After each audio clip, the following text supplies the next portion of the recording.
साहेबांना, गृहमंत्री साहेबांना की ज्यावेळेस आमचे महाराष्ट्र पोलीस सेवानिवृत्त होतात त्यांना खऱ्या आजाराची सुरुवात होते आणि खऱ्या उपचाराची गरज त्यांना त्या ठिकाणी असते. तर आमचं असं म्हणणं आहे की ज्यावेळेस ते सेवानिवृत्त होतील ना तर त्यांना फक्त 32,000वरती उपचार करण्यात येऊ नये. त्यांच्या सर्व आजारांवरती त्यांना त्यांच्या बायकोला किमान 2 जणांना तरी महाराष्ट्रातील पूर्ण शासकीय दवाखान्यामध्ये मोफत उपचार करण्यात यावे अशी आमची मागणी राहील. त्याचप्रमाणे सन 2023 पासून महाराष्ट्र पोलिसांना जे घरबांधणीसाठी अग्रिम दिलं जातं डीजी लोन, गृहमंत्री साहेबांनी ते मंजूर केलेले आहे, परंतु अद्यापही ते डीजी लोन वाटप झालेले नाही. तर आमची अशी मागणी आहे की डीजी लोन तात्काळ वाटप करण्यात यावे. त्याचप्रमाणे पोलीस भरतीमध्ये आमच्या पोलिसांच्या पल्ल्यांना सध्या 5% आरक्षण लागू आहे, परंतु त्या 5% आरक्षणाचा फायदा चालू सेवेत असणाऱ्या पोलिसांच्या पल्ल्यांना अजिबात होत नाही. फक्त अनुकंप आणि सेवानिवृत्त पोलिसांच्या कर्मचारी पल्ल्यांना त्याचा फायदा होतो. तर आमची अशी मागणी आहे की महाराष्ट्र पोलिसांच्या मुलांना पोलीस भरतीमध्ये 10% आरक्षण देण्यात यावे आणि या आरक्षणाचा फायदा चालू सेवेत असणाऱ्या पोलिसांच्या मुलांना सुद्धा देण्यात यावा.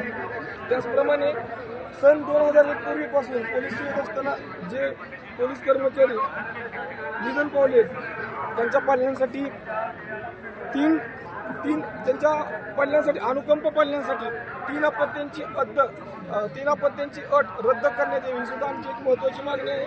मुख्यमंत्र्यांच्या गावामध्ये हा तुमचं जन्मगाव आहे, हिवाळी अधिवेशन सुद्धा नागपुरात सुरू आहे. काय वाटते तुमच्या मागण्या मुख्यमंत्री मान्य करतील?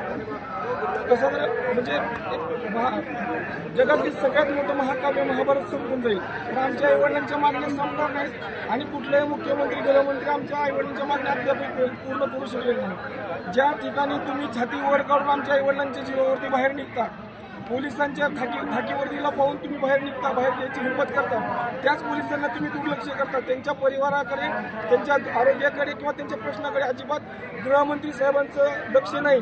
तर माझी गृहमंत्री देवेंद्र फडणवीस साहेबांना कळकळीची विनंती आहे की आपण स्वतः गृहमंत्री आहेत, आपण नागपूरमध्ये आहात आणि हे हिवाळी अधिवेशन आपल्या मतदारसंघामध्ये होत आहे. तर आम्ही पोलीस प्रशासनाच्या माध्यमातून सेवानिवृत्त कर्मचारी, पोलीस अधिकारी, कर्मचारी संघटनेच्या माध्यमातून आपल्याला कळकळीची विनंती करतो की आमच्या ह्या ज्या 21-22 या मागण्या आहेत, त्या मागण्या जरी 21-22 मागण्या तुम्ही पूर्ण करू शकल्या नसता तरी महत्त्वाच्या मागण्या कमीत कमी आमच्या पोलिसांच्या आरोग्याचा प्रश्न, पोलिसांच्या परिवाराचा प्रश्न, भरतीचा प्रश्न, होमगार्ड कमीत कमी होमगार्डला 300 दिवस तरी ड्युटी मिळाली पाहिजे, SRPF जवानांची संख्या वाढली पाहिजे, ह्या ज्या मागण्या आहेत ह्या मागण्या तुम्ही आपण पूर्ण कराव्या आणि महाराष्ट्र पोलिसांचे जे काही न सुटणारे प्रश्न आहेत ते प्रश्न सोडून त्यांच्यावरचा अन्याय दूर करावा अशी मी गृहमंत्री साहेबांनी पोलीस बॉईज असोसिएशन महाराष्ट्र राज्याच्या वतीने संस्थापक अध्यक्ष म्हणून आपल्याला कळकळीची विनंती करत आहे.